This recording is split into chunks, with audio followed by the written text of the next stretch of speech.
Kira mau dari mana ya? Kayak kan paling sudah pada tahu gitu, jadi bingung mau dari mana. Ada ini masuk kan? Dari awal aja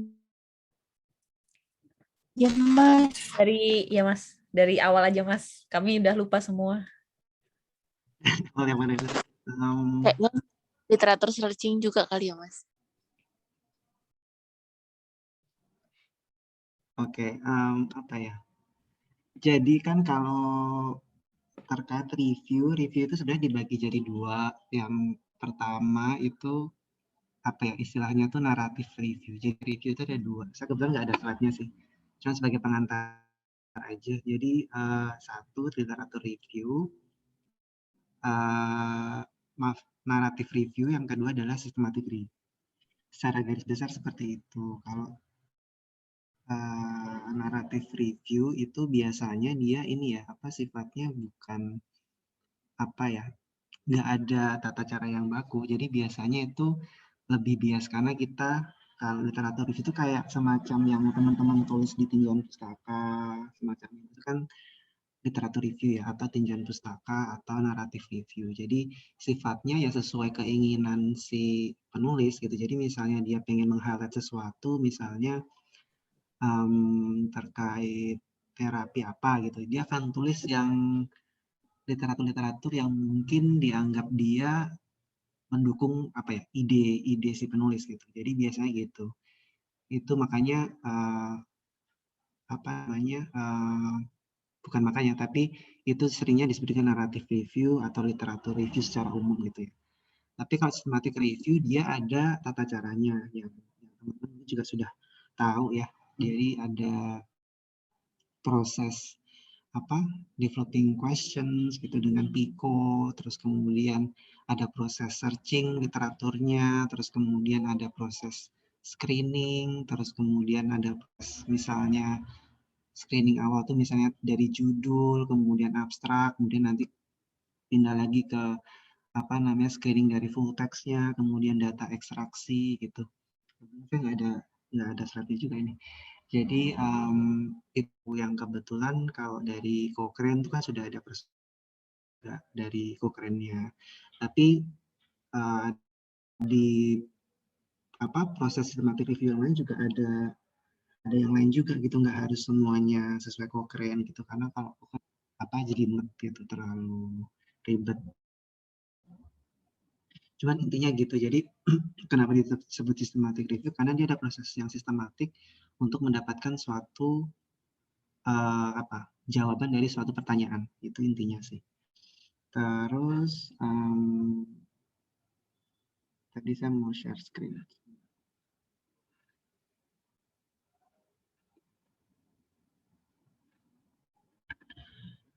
Oke. Terus kemudian ini sudah pada hafal pastinya. Jadi systematic review itu salah satu yang evidence yang paling apa ya diutamakan terkait apa penerapan policy untuk terapi atau policy lain yang terkait kebijakan kesehatan gitu ya. Jadi kenapa begitu? Karena kalau kita melakukan systematic review itu kan kita tadi seperti yang saya sebutkan sebelumnya karena kita mengumpulkan berbagai macam studi yang harapannya mereka cukup seragam untuk menjawab pertanyaan yang kita ajukan gitu. Ya karena systematic review kita itu bisa apa ya istilahnya memiliki apa power statistik yang lebih besar gitu karena kita kan punya lebih banyak sampel size intinya itu sih sebenarnya terus kemudian karena kita punya power yang besar jadi kita punya estimate apa ya namanya perkiraan dari efek itu lebih nah, itu kan intinya terus kemudian apa namanya analisis kita bisa karena kita punya sampel yang besar, terus kalau misalnya kita punya individual data, kita bisa subgroup, misalnya kita mau lihat per gender atau mau lihat berdasarkan usia gitu, bisa. Kemudian ini sama sih yang adalah untuk improve statistical power sih sebenarnya. Jadi dari statistical power mengestimasi apa namanya efek itu bisa lebih precise, intinya itu sih. Ini nanti bisa dibaca sendiri sih. Mungkin yang kita lihat di atau mungkin cohort atau yang lainnya itu kan ada istilah yang namanya relative risk, kemudian risk difference, odds ratio, terus kemudian mean difference. Jadi kalau sifatnya ada kategorikal, ya dia lihatnya ya odds ratio atau mungkin relative risk gitu ya, numerik, misalnya apa ya, perubahan dari fast score misalnya dari 9 ke 7 atau apa, nah itu kan sifatnya numerik, jadi kita biasanya pakai bukan biasanya, emang kalau numerik kita pakainya mean difference gitu. Intinya itu sih, saya cuma mau mengingatkan aja, pasti sudah pada tahu. Nah, sendiri untuk detailnya. Izin Mas Danu. Terus kemudian, kenapa? Boleh tanya ya Mas yang data sebelum yang ini, kalau misalnya boleh, sekalian aja Mak, ya. Kalau misalnya di meta analisisnya itu kan ada banyak, kan dia mengumpulkan beberapa penelitian. Nah, misalnya penelitiannya itu ada yang continuous sama ada yang dikotomus data gitu, itu bisa dianalisis bersamaan nggak ya Mas? Maksudnya kayak dimasukin dalam forest plot yang sama gitu, boleh ya? Maksudnya gimana Mbak? Aku masih belum jadi tahu misalnya maksudnya kan, dia sama-sama. Jadi misalnya dalam satu meta, jadi kan misalnya ini ada satu meta analisis, dia menganalisis misalnya 5 data yang di-include, 5 jurnal yang di-include. Tapi di 5 jurnal tuh misalnya yang 3 data yang dipakai continuous, yang 2 pakainya dikotomus. Itu kan di akhir nanti mereka akan bikin analisis gitu ya, dianalisis kan ya datanya. Nah itu kalau misalnya dia yang satu penelitian. Mbak Sarah. Apa? Jadi 5, 3-nya tadi apa? 3-nya dikotomus, terus yang kedua apa? Yang 2-nya misalnya dengan data continuous, Mas. Yang 2 continuous, yang 3 dikotomus misalnya. Dikotomus gitu. Gimana tadi? Iya, benar. Putus-putus itu sinyal saya apa dari Mbak ya? Kayaknya sinyalnya Mas Danu deh. Soalnya di saya dengar Sarah jelas. Apa saya chat Dengar aja ya Mbak Mas Heni ini jelas pertanyaannya? sih. Tadi yang Pertanyaan Sarah itu misalnya. Tadi Mbak Heni apa Mbak Sarah? Oke. Iya. Sarah sebutkan nama Anda dulu Sarah sebelum bertanya. Oh ya, saya Sarah Mas. Yang bertanya Sarah. Iya, Mbak Sarah, gimana tadi? Jadi saya tuh mau mastiin aja Mas, kan saya lagi proses nyari jurnal Mas buat maju. Nah, misalnya di jurnal yang saya cari itu, di meta analisisnya misalnya diambil ada 5 jurnal yang dia pakai untuk meta analisis. Nah, yang 3 itu jurnalnya menggunakan data data continuous gitu misalnya ya, 3 data continuous, yang 2 itu pakai dikotom. Jadi kan yang satu ada yang mean difference, yang 2 lagi tuh pakai RR gitu Mas ngitungnya.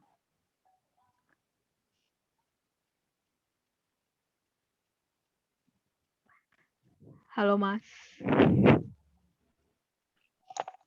Kayaknya sinyal Mas Danu ya yang bermasalah. Oh gitu. Soalnya aku dengar suara Heni sama Sarah tuh jelas banget.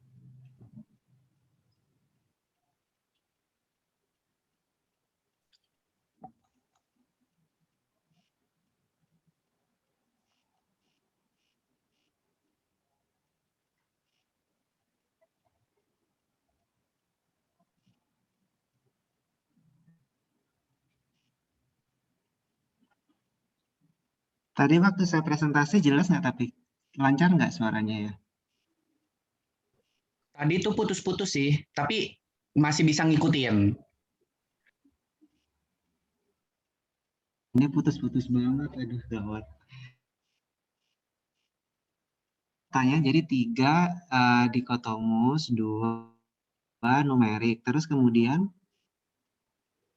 Nah, itu analisisnya kan nanti akan beda ya Mas ya. Berarti kan yang satu pakai mean difference ya kalau nggak salah ya, yang tadi yang continuous ya. Continuous yang mean difference, yang dikotomus RR gitu ya Mas ya. ya. Oke, jadi kalau seperti itu nggak bisa digabung jadi satu, jadi harus ada 2. Kalau memang mereka mau, maksudnya penulis nggak bisa dijadiin satu. Kalau dia numerik, terus kemudian yang lainnya dia kategorikan, emang nggak akan ketemu di forest plot-nya. Karena kan Oh, forest oke, plot-nya kan oke. satu outcome gitu. Jadi misalnya ini, misalnya yang di sini kan relative risk. Jadi nggak mungkin nanti di bawahnya itu Ada mean mean difference. difference gitu, nggak mungkin. Jadi harus 2, maksudnya harus dibagi 2. Mau nampilin itu. Oke, oke. Berarti mereka harus Dan mungkin sebelum dibandingkan ke sini sesama jenis, sesama jenis. iya, Maksudnya mereka harus dibandingin yang bareng, betul. yang sama ya. Oke, oke Mas. Iya, harus. Jadi jadi intinya gini, kalau misalnya di systematic review kan berangkat dari PICO. Nah, dari PICO itu P-nya apa, I-nya apa, C-nya apa, O-nya apa, itu harus ini seragam gitu. Jadi harus semuanya itu harus punya populasi yang sama. Jadi misalnya dari 5 studi itu, terus misalnya kita mau anak, ya harus anak, harus sama. Maksudnya tidak beda jauh gitu.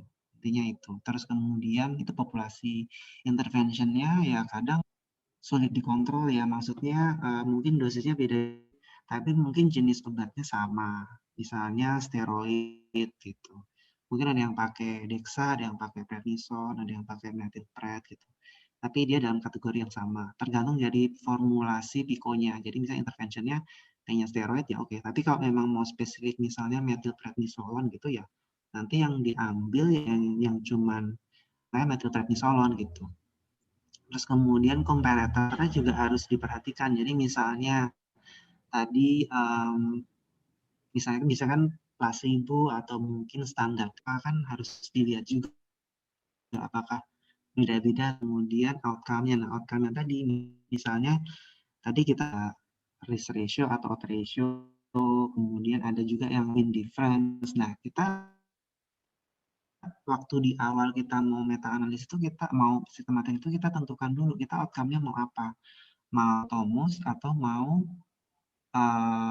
numerik itu. Jadi makanya itu udah ditentukan di awal, tapi nggak akan spesifik numerik atau dikotomus juga nggak apa-apa gitu. Cuman nanti dalam proses presentasi datanya harus dibedakan antara yang dia numerik dan yang numerik dan dikotomus. Mungkin itu. Terus kemudian ada lagi nggak sebelum lanjut? Jelas Mas, jelas. Oke. Terus ini kenapa jadi ya? Nanti bisa. Terus kemudian forest plot ini ya sudah tahu gitu. Jadi biasanya maksudnya yang draft slides gitu yang kadang dikonsultasikan dalam presentasinya itu kayak redundant punya forest plot. Nanti di slide berikut Word itu yang banyak banget tulisannya itu jelasin lagi sama gitu. Jadi kalau mungkin saya boleh saran, tapi ini cuma saran, nanti yang presenter mau nulisnya seperti apa ya. Cuman kalau memudahkan. Mas Danu suaranya putus-putus, nggak kedengeran.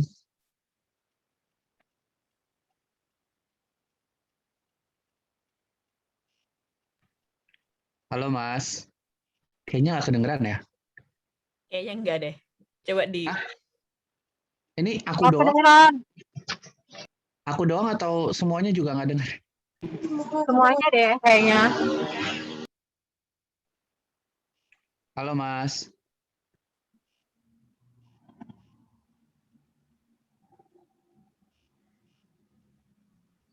Mas Danu. Halo, halo. Iya kan? Nggak bisa. Terputus juga ya, Mbak?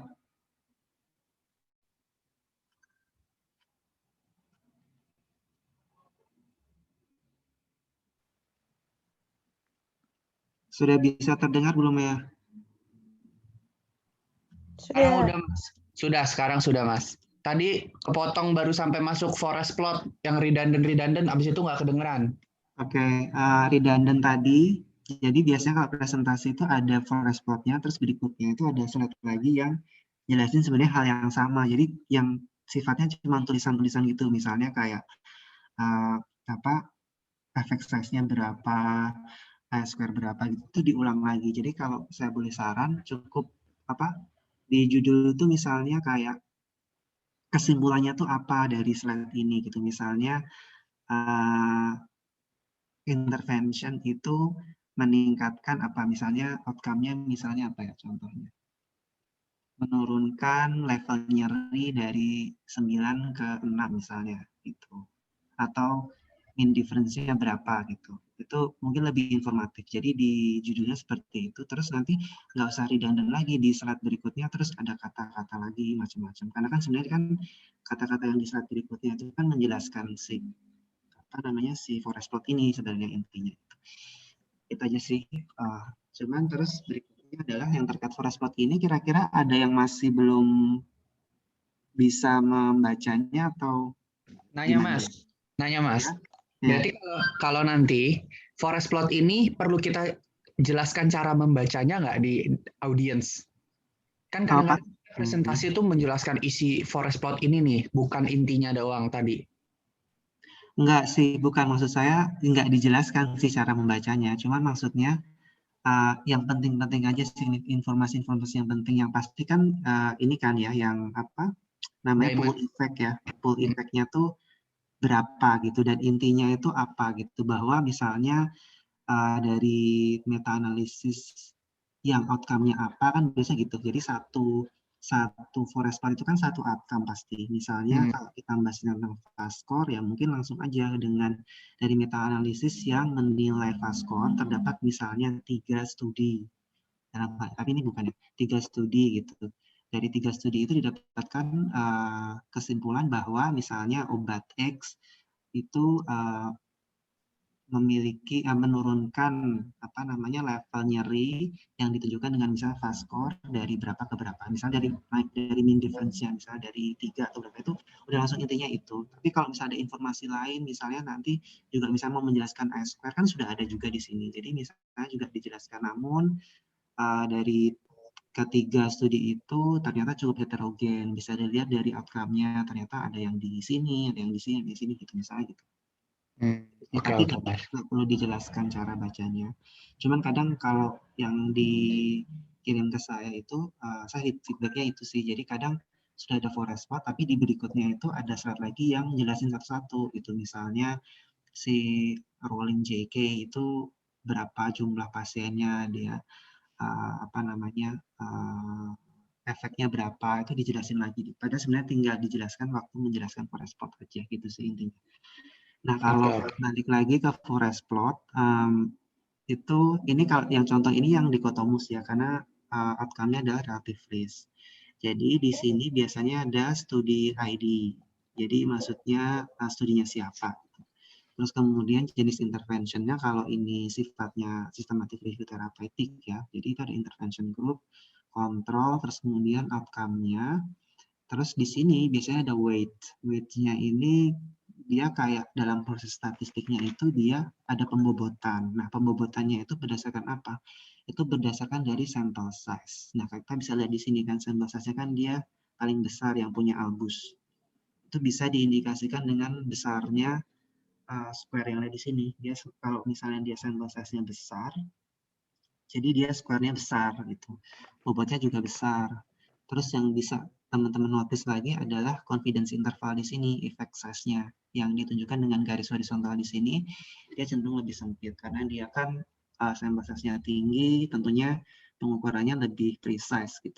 Jadi makanya dia range untuk confidence intervalnya dia sempit dibandingkan sama misalnya punya Hermione ini, dia yang cuman sepertiganya gitu ya, sampel size-nya itu dia kecil ya, bobotnya cuma 4,5%.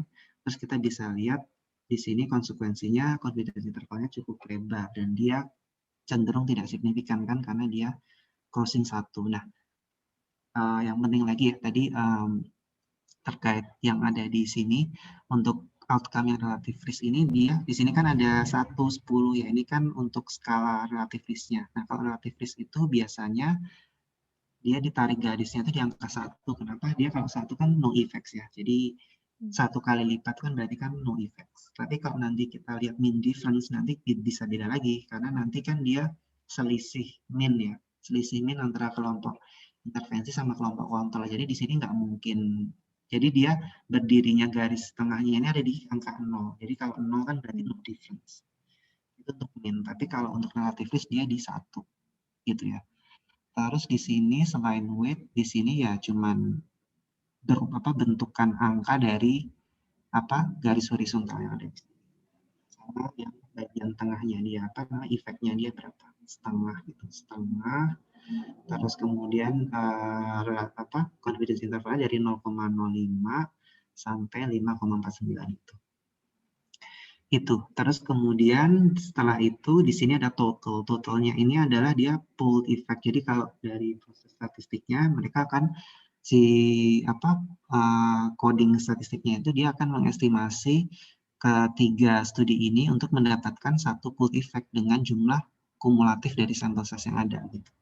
Jadi dari sini kita bisa lihat diamond-nya, kita biasa disebut diamond karena bentuknya memang diamond. Itu dia kalau kita bisa lihat di sini kan banyak studinya ini yang crossing 1 ya. Jadi kalau crossing 1 kan berarti no effects.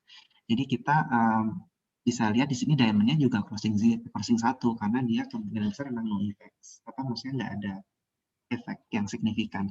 Tapi kita bisa lihat di sini bahwa si diamond-nya ini dia akan tertarik atau terinfluence atau terpengaruhi oleh dari besaran dari dari weight-nya tadi, dari sampel size.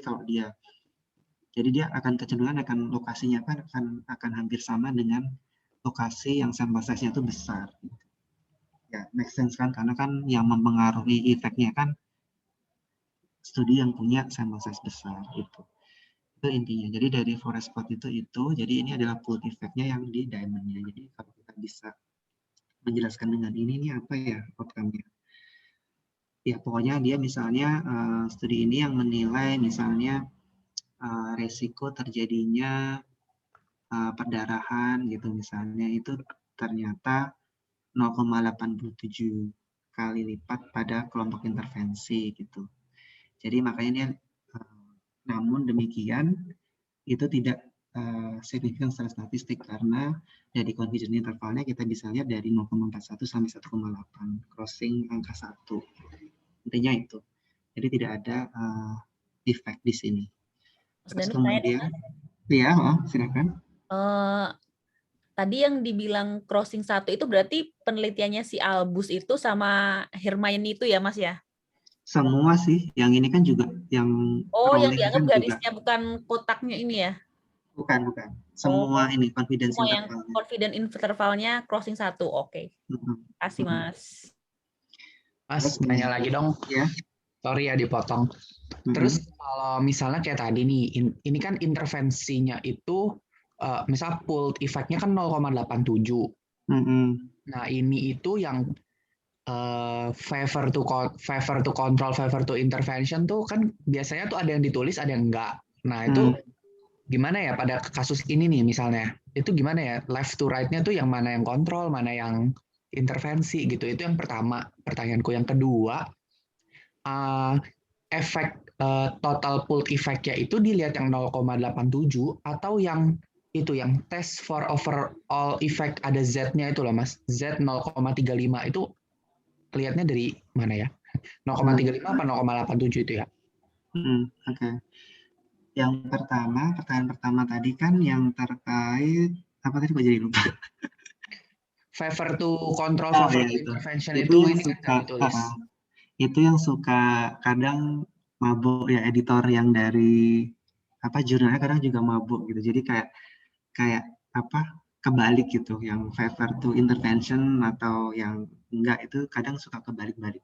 Jadi intinya itu sebenarnya tergantung dari outcome-nya gitu, dari apa namanya, dari outcome yang diminta. Apakah kita mau pengen outcome-nya itu yang baik itu misalnya, atau bukan yang baik, tapi yang apa meningkatkan resiko atau menurunkan resiko, itu kan sebenarnya tergantung dari pertanyaannya sebenarnya. Jadi kalau pertanyaan intervention kan juga tergantung misalnya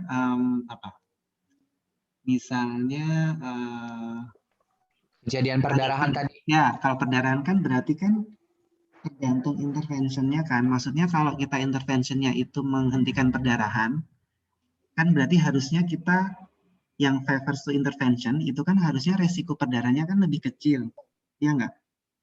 Jadi harusnya yang favor intervention itu ada di sebelah kiri. Jadi dia harus di bawah 1. Jadi dia 0,5, 0,6 kali lipat mengakibatkan perdarahan kan gitu. Tapi kadang kita punya outcome yang beda. Misalnya apa? Meningkatkan frekuensi defekasi pada kasus-kasus konstipasi misalnya, kan kita pengennya kan lebih tinggi, lebih banyak ini kan apa namanya BAB gitu. Jadi nah itu kan juga beda lagi. Nanti yang favor intervention pasti di sebelah kanan. Jadi itu kalau saya itu tergantung konteks dari jenis outcome-nya gitu, atau jenis intervention-nya gitu. Jadi yang intervensi yang misalnya intervensi yang buruk, hasil outcome yang buruk yang tidak diharapkan itu, maka favor to intervensinya ada di sebelah kiri. Ya, bisa. Sedangkan kalau outcome yang bagus, yang baik-baik itu di sebelah kanan. Nah, tapi angka 0,87 itu nggak selalu mengikuti favor to intervensinya kan? Iya, enggak. Iya, maksudnya maksudnya gimana? Maksudnya? Misalnya kalau kayak tadi nih, kasusnya adalah pemberian, misalnya pemberian obat, outcome-nya adalah kejadian perdarahan. Nah, ternyata hasilnya 0,87 pooled effect-nya. Berarti dengan intervensi dia mengurangi perdarahan kan? Karena favor to intervensinya di sebelah kiri. Tapi ya bisa dibilang begitu. Tapi kita lihat confidence interval. Oh iya. Confidence interval yang seperti ini kita nggak bisa bilang dia favor intervention, dia no effects. Tapi kalau misalnya apa namanya confidence intervalnya itu 0,41 sampai 0,998, berarti bisa. Kita bisa bilang. Ya. Oh, favor to intervensi. Kalau misalnya kasusnya beda yang tadi misalnya jumlah defekasi kemungkinan defekasi pada konstipasi, berarti kalau dengan 0,87 yang kayak begini nih settingnya, berarti dia itu dengan intervensi sebenarnya tidak bermakna. Iya kan Mas? Kalau misalnya 0,41, kalau range-nya 0,41 sampai 0,9. Ya karena, ya kan Mas? Ya. Oh, bener nggak ya maksudku? Berarti dia lebih mendukung si kontrolnya aja, karena dengan intervensi nggak bermakna gitu. Ya. Oke. Ya. Terus, ya ini berhubungan dengan pertanyaan yang kedua. Jadi dengan konsekuensi yang ini, dengan hasil yang seperti ini, jadi overall effect ini dia testingnya dengan Z-score. Jadi kalau teman-teman ingat statistik gitu kan, ada Z-score, ada apa sih namanya, chi-score, dan lain-lain lah. Pokoknya ada macam-macam. Nah, dalam proses analisis statistik dengan forest plot ini, dia menggunakan estimasi dengan Z-score. Ini apa statistik nggak usah dipelajari. Jadi intinya dengan Z-score 0,35 ini p-value-nya 0,7. Nah, artinya apa? Artinya dia non signifikan. Ya emang benar not signifikan karena kan memang no effects gitu.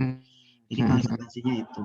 Jadi dari konsekuensi ini, hasil ini, statistiknya didukung dengan nilai statistik yang non signifikan gitu. Intinya itu. Berarti yang test for heterogeneity, test for overall effect itu isinya cuma statistik doang ya? Iya. Oke. Terus, masih ada lanjutan nggak Mas? Nanti aku mau nanya lagi soal satu. Ya, ini saya lanjutin sebentar. Terus berikutnya adalah yang heterogeneity. Nah, ini kan kadang kalau di slide yang biasa dipakai itu tempatnya tuh kayak kan dipisah ya kalau nggak salah. Itu kita kayak nerangin heterogeneity sendiri, terus nanti results-nya sendiri gitu. Nah, kalau yang ini ya bisa sih nanti bisa dijelaskan dalam bentuk forest plot juga gitu. Misalnya kita sampaikan bahwa chi-square-nya itu dinilai dengan I square gitu misalnya. I square itu ternyata 0%, berarti kan dia cukup homogen gitu. Cukup homogen gitu. Dengan p-value-nya kan dan divalidasi dengan p-value 0,67 kan not signifikan. Jadi makanya dia not heterogen. Ya. Oke. Itu sih. Terus jadi ada pertanyaan apa tadi Mas? Nanya ini Mas, tadi aku pernah lihat yang tes heterogeneity itu dia tulisannya tau, T kayak huruf T itu. Nah itu maknanya apa Mas? Sama yang kedua dia ada ini kan di warna biru angka 2 warna biru itu kan ada outcome of interest in picture in number, fixed effect model. Nah, pernah ada yang tulisan non fixed effect model. Nah, bedanya apa tuh Mas? Fix sama non fixed?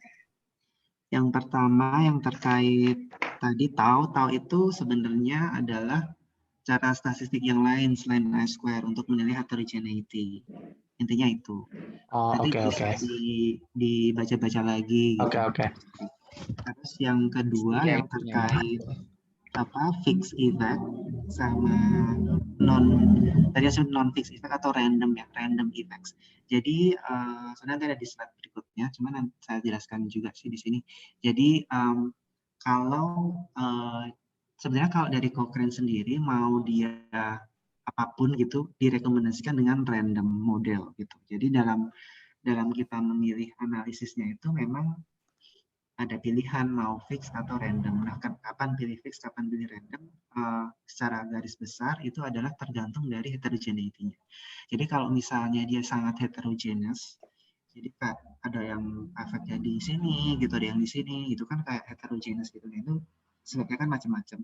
Nah, itu direkomendasikan menggunakan random atau non-fixed model, effect models gitu. Jadi dia ada proses koreksi dalam proses statistiknya gitu. Jadi kalau dia heterogeneous dia pakai random. Tapi kalau dia sifatnya itu sangat homogen gitu. Jadi misalnya cantik banget, misalnya dia semua ada di sebelah kiri gitu. Dari studi-studi yang dimasukkan dalam meta analisis itu semua di sebelah kiri kan itu kan berarti agree bahwa misalnya efeknya itu ya di under 1 gitu, di bawah 1 gitu. Semua tuh agree ya. Itu sifatnya nanti kalau dilihat kan di sini bisa jadi I square-nya itu misalnya jadi 0 dan dia juga sifatnya homogen enggak not heterogeneous gitu. Dan itu lebih direkomendasikan menggunakan fixed model. Jadi intinya itu sih. Jadi dilihat dari heterogeneity-nya. Nah, makanya di sini karena dia si penulis mengasumsikan bahwa ini sifatnya non heterogeneous, makanya dia pakai fixed. Berarti Mas, dia ngelihat heterogenitasnya dulu, baru menentukan fix dan random, atau justru dia menentukan dulu konsep fix dan random sehingga keluar hasil heterogennya. Soalnya kan kalau di sini kelihatannya kan, maksud saya, kalau misalnya kasus yang sama nih dengan yang si Rowling, Albus, Hermione, dan lain-lain ini, kita bikin satu statistik baru lagi dengan relative risk yang random. Apakah poin-poin yang kotak-kotak ini, pooled effect-nya, dan 95% CI-nya itu akan berubah juga grafiknya? Berubah sih, akan berubah. Nah, berarti kan sebenarnya menentukan modelnya dulu nggak sih, Mas? Baru hasilnya, ternyata hasilnya jadi heterogen nih, dengan fix, atau dengan si random jadi homogen, ya mending pakai yang ini daripada yang itu gitu. Salah ya? Iya. Emang harusnya memang idealnya gitu, tapi dalam beberapa statistical package gitu mereka simultaneous gitu analisisnya. Bahkan ada yang dia ngasih dua-duanya gitu. Jadi dia ngasih hasil fix, ngasih random, terus kita yang pilih gitu. Jadi maksudnya idealnya kalau step by step memang harusnya dicek heterogeneity-nya dulu, baru kemudian kita mau pakai fix atau random. Cuman dari beberapa certificate package itu sudah langsung semuanya tuh jadi satu gitu. Jadi tinggal kita mau pilih mau apa gitu. Berarti ada kelemahannya nggak sih, Mas? Apakah semua studi yang memaparkan penghitungan forest plot menggunakan random, itu artinya sebenarnya dia itu heterogen, sehingga dirandomkan supaya homogen. Begitu, bisa nggak diartikan kayak gitu?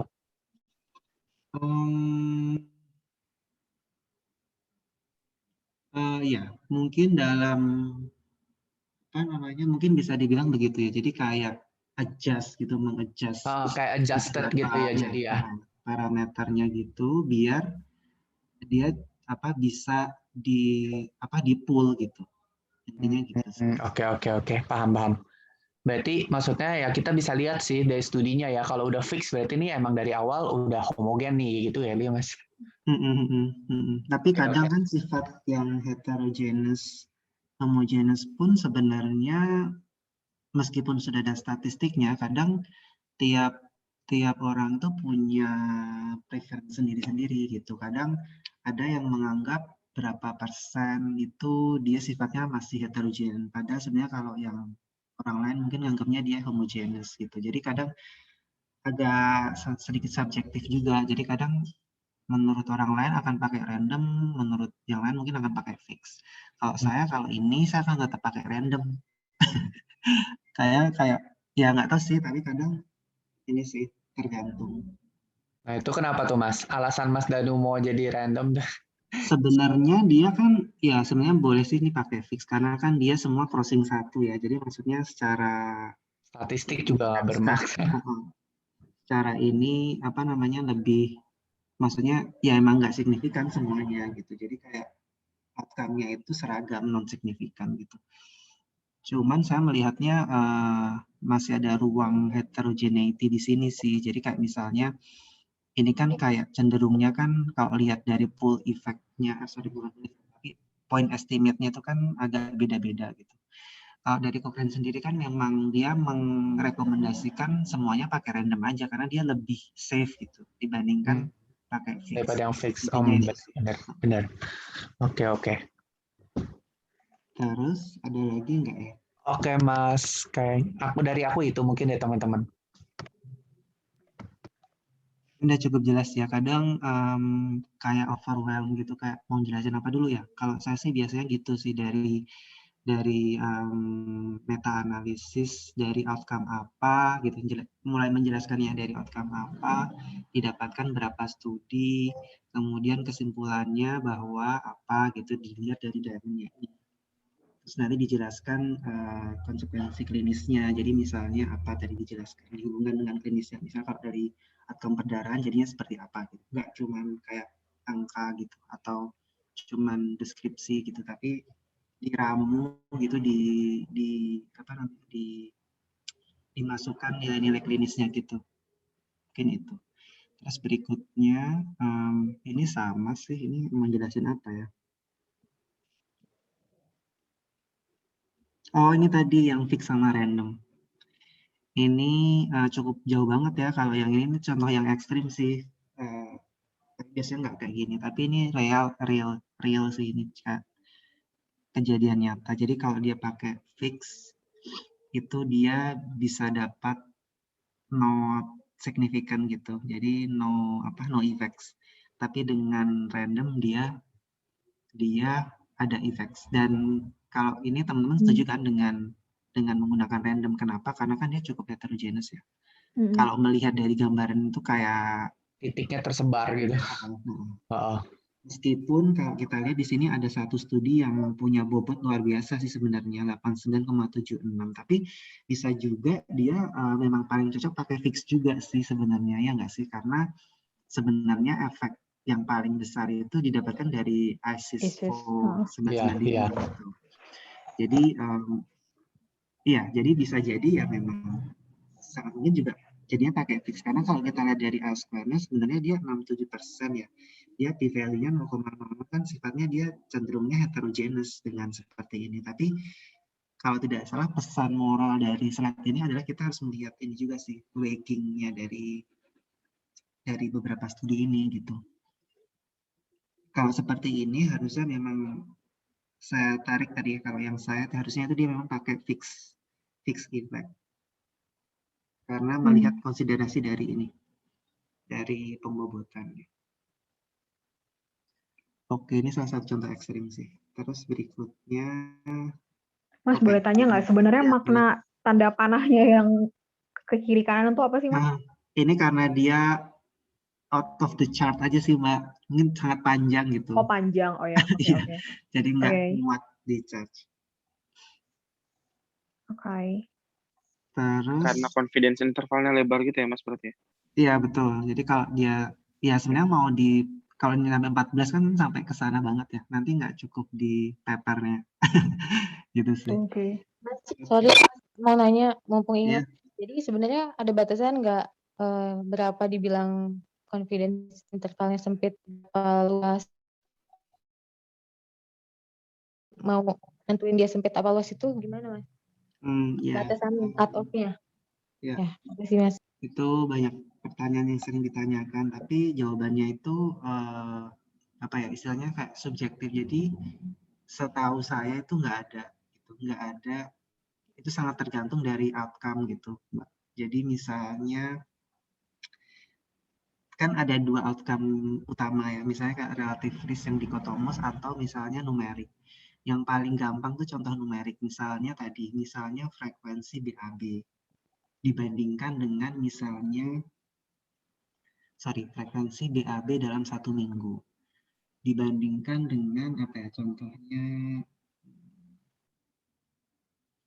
yang outcome lebih sering lagi apa misalnya Mas Mbak? Kejadian batuk enggak? Oh ya, misalnya batuk. Diare apa enggak gitu? Mungkin masih sama kok diare ya. Mungkin batuk kan mungkin lebih sering ya. Jadi misal kita bandingkan ya antara outcome BAB dengan outcome batuk. BAB mungkin dalam 1 minggu 2-3 kali gitu ya. Itu kan range-nya misalnya. Terus batuk misalnya bisa belasan kali. Kan kita bisa, dari situ kita bisa lihat kalau kita mau bikin suatu outcome, misalnya outcome diare, BAB misalnya 1 dengan confidence interval 1 sampai 3, kan gitu. Terus kalau batuk karena dia bisa belasan, dia batuknya itu misalnya nilai tengahnya itu 5 dengan confidence interval misalnya 6 sampai 7 gitu. Itu bisa punya idenya nggak? Atau mungkin batuknya misalnya range-nya tadi nilai tengahnya 5 tapi range-nya misalnya 2 sampai 27 gitu. Bisa dapat sense-nya nggak? Jadi maksudnya tergantung dari outcome-nya gitu. Mau dia sifatnya dia sempit atau lebar gitu. Atau balik lagi deh, misalnya batuknya tadi poin tengahnya 5, range-nya 6 sampai 7. Dibandingin misalnya dengan tadi yang diare 1, rentangnya 1 sampai 4. Kira-kira lebih precise yang mana? Yang BAB 1, rentangnya 1 sampai 4. Terus kalau yang batuk tadi 5, rentangnya 5 sampai 7. Lebih precise yang 5 sampai 7 dong. 7. Iya, jadi maksud saya yang itu. sempit. Bukan sempit dalam artian ini ya, tapi maksudnya dari besarnya frekuensi dia gitu. Jadi kalau frekuensi dia kan cukup besar yang batuk. Oh, oke. Yang bisa sampai 30 kali, tapi dia bisa punya rentang yang sangat sempit. Jadi kan dia lebih precise dibandingkan dengan outcome yang lebih jarang, terus dia juga lebih lebar gitu. Ngerti kan ya maksudnya? Ya nggak? Iya, Mas. Ya, jadi maksudnya tergantung dari outcome-nya gitu, dan juga akhirnya dikembalikan ke expert atau maksudnya ke clinician atau mungkin ke kita sebagai professionals gitu. Jadi tergantung itu. Nanti kalau kita bahas terkait misalnya clinically important atau mungkin practically important atau statistically important gitu, nanti diskusinya bisa lebih kaya lagi di situ gitu. Nah, itu sangat tergantung dari outcome dan subjektif dari hak profesional. Mungkin kadang kalau kita lihat dia bisa menurunkan diare sebanyak ini, mungkin dia bisa clinically important gitu, dan kita bisa bilang range-nya tentang kondisi intervalnya misalnya 1-2, oh itu lumayan sempit, jadi lumayan precise misalnya. Itu nanti tergantung ini sih, Mbak, tergantung dari tadi expertise-nya dan juga tergantung dari outcome-nya. Mungkin jawabannya itu sih. Jadi subjektif banget ya, Mas? Setiap orang bisa beda ya nilainya ya? Mungkin nggak sangat bervariasi, sangat enggak ya mungkin, karena kan kalau kita sudah ngomong di expertise masing-masing, misalnya dengan gastro, misalnya ahli gastro gitu kan mungkin sudah tahu banget misalnya kalau obat apa tuh bisa meningkatkan misalnya frekuensi BAB karena pada kasus-kasus defekasi misalnya sebanyak berapa kali dalam misalnya 1 minggu, kan mungkin mereka sudah punya pendapat yang lebih kuat gitu. Atau mungkin kita bisa didasarkan pada misalnya konsensus. Akan lebih baik kalau memang sudah ada konsensus atau mungkin ada kayak patokan bahwa dia memang harus sekian gitu. Nah, itu mungkin kita punya ide berapa sih seharusnya confidence interval itu. Jadi misalnya kalau ini contoh yang nggak tahu benar apa nggak, misalnya ada konsensus gastro, misalnya dalam 1 minggu yang dianggap penting itu dia bisa pada kasus-kasus konstipasi itu bisa meningkatkan misalnya defekasi sebanyak 2 kali lebih banyak misalnya, 2 kali lebih banyak. Berarti kan kalau kita nanti ada confidence interval misalnya yang lebar banget, misalnya 1-7 atau mungkin misalnya minus 5-7 misalkan, itu kan cukup lebar. Jadi kadang kita lihat apakah ada konsensus, apakah ada guideline yang menyebutkan tentang standar outcome yang ada, itu mungkin perlu dicari juga sih untuk memandu kira-kira seberapa lebar sih confidence interval yang menurut kita itu clinically important atau practically important gitu. Mungkin itu sih. Mungkin semoga menjawab. Kemudian selanjutnya ada pertanyaan lagi. Oke, nggak ada. Terus selanjutnya lanjut dulu, Mas. Selanjutnya ini apa sih? Ini biasanya kan ada yang reporting bias ya. Yang biasanya kan yang sering disampaikan kan publication bias gitu. Nah, itu apa sih gitu. Jadi publication bias itu biasanya terkait terkait beberapa hal. Misalnya dia kadang kan kalau systematic review itu kan ada batasan waktu ya, kita pengen mengambil literatur itu dari tanggal kapan sampai kapan, tahun berapa. Nah, kadang karena ada misalnya salah satu misalnya delayed publication, misalnya pada kasus saya kan melakukan review terkait COVID nih misalnya. Nah, itu saya lakukan review itu dari dari awal mulai dia ada COVID di tahun 2019 sampai misalnya Februari 2021. Nah, ternyata dari hasil itu kita dapat beberapa RCT, tapi ternyata setelah Februari itu banyak banget tuh artikel-artikel RCT yang udah mulai selesai, yang itu nggak bisa diambil karena waktu itu belum publish gitu.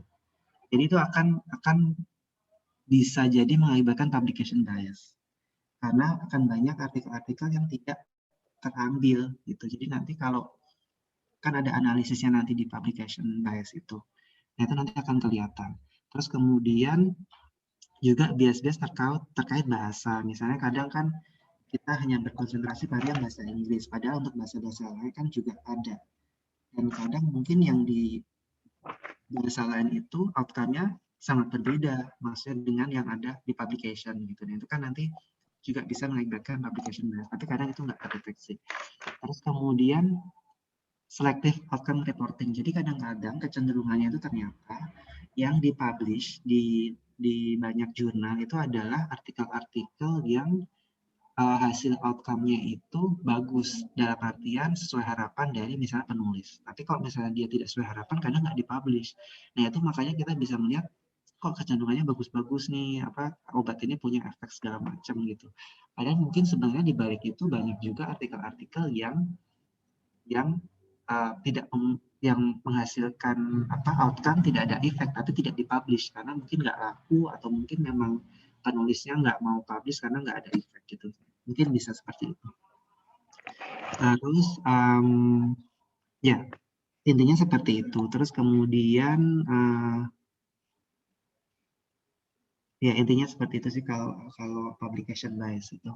Nanti makanya itu ada proses analisisnya. Nah analisis statistiknya seperti ini. Biasanya dengan ada sih di statistical package gitu banyak kita lihat dan teman-teman mungkin juga pernah lihat untuk publication bias itu seperti ini gambarannya. Yang di sebelah sini itu standard error, yang sebelah sini adalah odds ratio. Kecenderungannya kalau dia artikel-artikel yang punya sample size besar, biasanya standar errornya kan kecil ya, karena kan dia lebih precise. Jadi dia akan cenderung ngumpul di atas. Terus kemudian kalau yang sifatnya dia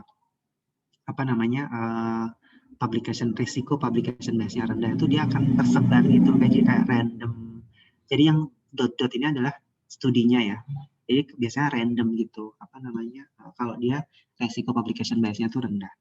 Ini salah satu contoh kalau menurut saya ini publication biasnya rendah ditunjukkan dengan p-value-nya dengan Eiger test itu 0,9. Jadi dia not significant. Jadi intinya dia tidak ada risiko publication bias. Bisa dibandingkan dengan ini masih sama ya.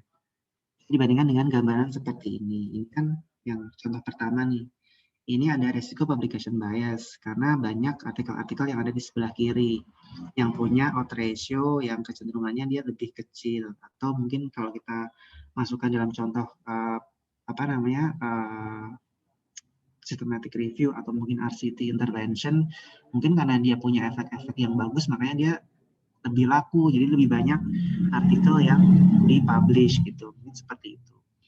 Atau mungkin karena pencarian artikelnya mungkin kurang ekstensif misalnya, kurang melibatkan banyak bahasa atau mungkin seperti itu, jadi mungkin ada risiko terjadi publication bias yang dimana artikel-artikel yang seharusnya ada di sebelah kanan sini itu nggak terambil, gitu.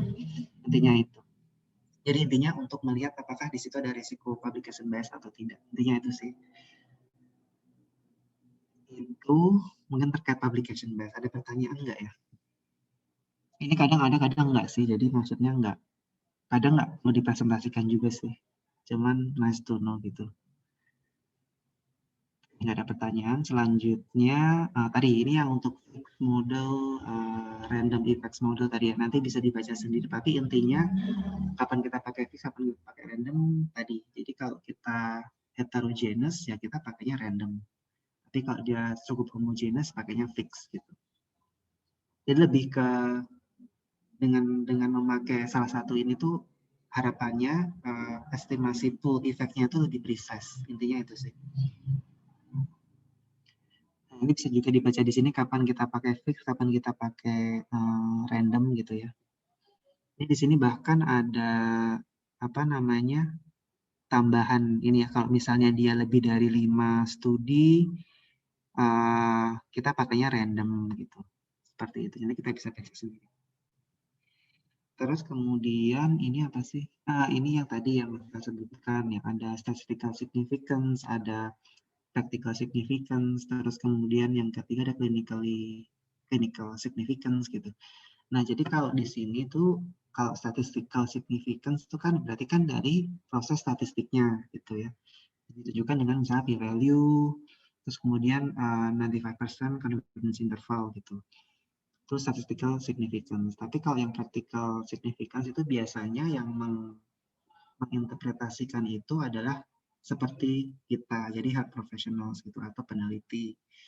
Terus kemudian ada lagi yang lebih lebih penting lagi adalah clinical significance. Jadi kalau clinical significance itu kita melibatkan patient's values gitu. Jadi perspektif dari pasien itu seperti apa. Tapi kadang-kadang kita bisa gabungin sih, kadang-kadang kita praktikal sama klinikal itu kayak campur gitu. Jadi kadang cuman ada statistical sama clinically important. Tapi sebenarnya ada istilah lain misalnya practical significance yang dimana itu diinterpretasikan oleh si healthcare providers atau healthcare professionals gitu. Dan kalau yang clinical significance itu lebih ke kita dan juga perspektif atau patient values gitu. Jadi intinya kalau misalnya nih, contohnya di sini kan nanti teman-teman bisa baca nih. Contohnya misalnya pada kasus-kasus kanker, misalnya obat tertentu dia bisa meningkatkan survival misalnya 3 minggu. Mungkin untuk dokter ya, health professional, untuk statistikal mungkin dia signifikan secara meningkatkan misalnya pancreatic cancer gitu kan, survivalnya sangat rendah misalnya. Itu obat X bisa memperpanjang hidup 3 minggu. Itu mungkin secara statistikal signifikan. Tapi untuk health profesional, kalau menurut saya sih itu nggak signifikan sih. Gitu. Tapi belum tentu di clinical significance ya. Kadang pasien mungkin waktu 3 minggu itu menurut mereka signifikan gitu. Jadi ya mau nggak mau itu jadi pilihan dari pasien gitu. Jadi kadang kalau kita akhirnya nanti memberikan terapi juga kan kadang kita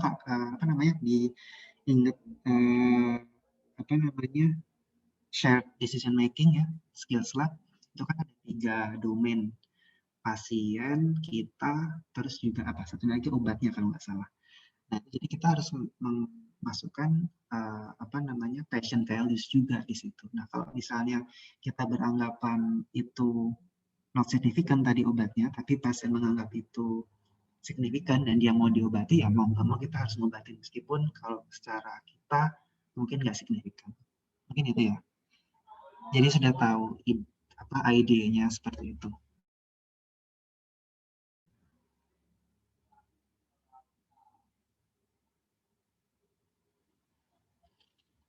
Nggak ada ya. Oke, selanjutnya tadi heterogeneity ya ada pembagiannya ya. Kadang ada, time ini beda-beda sih. Ini kayaknya dari Cochrane ya, apa dari mana gitu lupa saya. Jadi ada pembagiannya, misalnya kalau 0 sampai 40 itu mungkin nggak terlalu heterogeneous gitu. Terus 30-60 mungkin moderate gitu. Seperti itu sih. Terus kemudian ada istilah sensitivity analysis. Jadi kadang ada sensitivity analysis itu kadang ada juga di beberapa systematic review. Nah ini intinya adalah dia mengelompokkan analisis berdasarkan beberapa hal, misalnya terkait kualitas dari studi. Karena kita kan melakukan grading studi ya, menilai kualitas studi gitu. Nah itu ada perbedaan enggak? Atau mungkin kita membandingkan sensitivity analysis misalnya antara kelompok studi yang RCT sama studi yang cohort misalnya seperti itu. Atau mungkin membedakan antara yang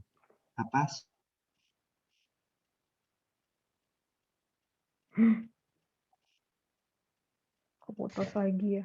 Putus ya, Mas. Hilang lagi. Terputus. Henny terputus, Hen. Coba dikontak, Hen.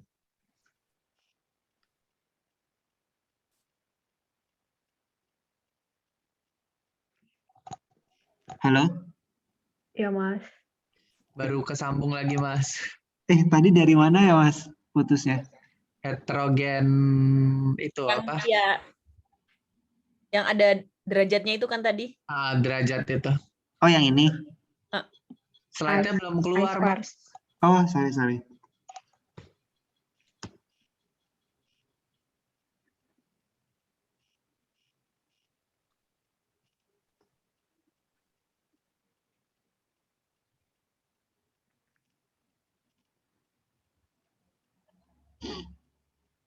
Yang ini ya? Iya. Iya, oke. Terus ya, tadi berarti udah ya. Terus habis itu sensitivity analysis itu ya tadi mengelompokkan berdasarkan misalnya salah satu contohnya adalah berdasarkan kualitas dari studinya. Misalnya yang kualitasnya baik dikelompokin, kualitas rendah dikelompokin terus dibandingkan gimana hasilnya. Terus kemudian atau mungkin terkait dari misalnya studi yang punya sampel size besar sama studi yang punya sampel size kecil seperti itu.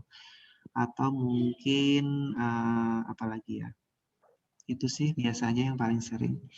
Terus kalau misalnya stratification atau subgroup analysis tuh misalnya kita pengen lihat pada populasi tertentu, misalnya pada gender tertentu atau mungkin pada usia tertentu gitu. Terus ya seperti itu sih. Mungkin itu sih. Ada pertanyaan nggak ya? Saya mau nanya Mas. Atau komentarnya silahkan. Mas, kalau di critical appraisal yang maju jurnal meta-analisis itu kan ada salah satu pertanyaannya tentang aggregate data ya Mas. Itu maksudnya apa ya Mas? Soalnya kayak saya nyari di jurnal yang lagi saya cari itu kadang nggak ada tulisan itu aggregate data gitu. Itu maksudnya apa ya Mas sebenarnya? Oke, jadi kan kadang aggregate itu maksudnya berarti satu book gitu. Jadi misalnya kalau tadi contoh yang tadi itu misalnya odds ratio yang tadi, misalnya ini berarti dia aggregate karena dia dari studi ini dia yang dilihat tuh cuman ini nilai odds ratio secara keseluruhan gitu. Itu namanya aggregate data. Jadi kayak ini tuh aggregate data kalau kita melihat ini. Tapi kalau yang disebut individual data itu ya kita ekstrak satu-satu. Jadi si rolling ini dia akan memprovide 131 pasien atau subjek dan 133 pasien. Jadi kita akan mengekstrak, jadi kita sebagai author systematic review, kita akan mengambil semua data setiap individu pasien. Jadi kayak semacam ini, jadi semacam kayak primary study gitu. Jadi kayak kita ngambil sampel satu-satu gitu. Itu disebut individual study. Jadi nanti dari rolling tuh diambil 131 tambah 133. Punya Albus diambil tuh 279 sama 290 pasien. Itu individual datanya itu diambil semua. Mentahannya gitu ya, Mas? Mentahannya gitu. Tapi kan nggak semua kan mereka bersedia tuh memberikan data, atau mungkin nggak semua juga memprovide individual data mereka juga kadang. Tapi memang kalau kita ambil yang individual data itu memang kayak jadinya semacam primary study gitu, kayak kita ngelakuin penelitian lagi gitu. Itu lebih powerful sih karena dia lebih. Maksudnya itu berarti datanya dari si Rowling tuh mentahan dia 131 itu hasilnya apa, semuanya tuh Iya, diambil semua. Jadi nanti jatuhnya kita punya 512 sama 542 individual patients kita di kita si penulis systematic review-nya. Terus nanti dari situ kita bikin analisisnya. Jadinya kita nggak akan punya, kalau kita pakai individual data, kita nggak akan punya forest plot. Iya, karena kita langsung punya ngambil individunya langsung punya ininya gitu. Itu kita ngelihatnya kalau di jurnalnya tuh yang di bagian data di methods, Mas. Iya, methods, tapi mereka pasti nggak akan ngomong secara spesifik ya. Tapi kalau yang individu data itu kan sangat jarang, tapi pasti dia akan ngomong sih, dia akan mensintesis ini dari individu data. Gitu. Bahkan saya pernah nulis itu ini 2 macam, jadi satu forest plot, terus ada lagi individual data, karena ada beberapa studi yang dia memberikan datanya individual gitu, jadi kita bisa ambil. Tapi nggak di semua, jadi kita bikin 2 macam gitu, yang satu forest plot dengan agregat data, yang satunya pakai individual data gitu. Kadang ada juga yang ada dua keluaran gitu. Dan itu nggak apa-apa, maksudnya kalau ke critical appraisal-nya mau itu individual atau aggregate nggak masalah ya Mas? Itu kan dia ada di poin yang validitas tuh. Nggak masalah sih. Nggak masalah ya, oke. Oke Mas.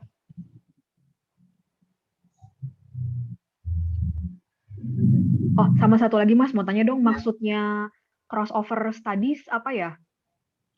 Itu kayak yang ini, Mbak, misalnya nih RCT punya dua arms ya, A sama B. Yang A intervention, yang B mungkin bisa standar terapi ditukar ke situ. ya? Nanti ditukar. Setelah Oh, berapa oke. lama dikasih obat, ada wash up period, terus habis itu ditukar. Gitu. Oke, Mas. Iya.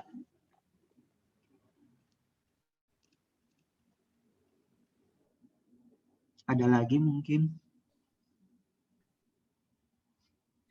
Udah, Mas. Jelas. Kayaknya nanti kalau misalnya bingung, bisa ada nanya lagi nggak apa-apa ya, Mas? Ya, boleh nanti. Izin konsul, Mas, nanti kalau udah di ACC DPJP ya, Mas. Ya, semoga nanti bisa bantu sedikit-sedikit.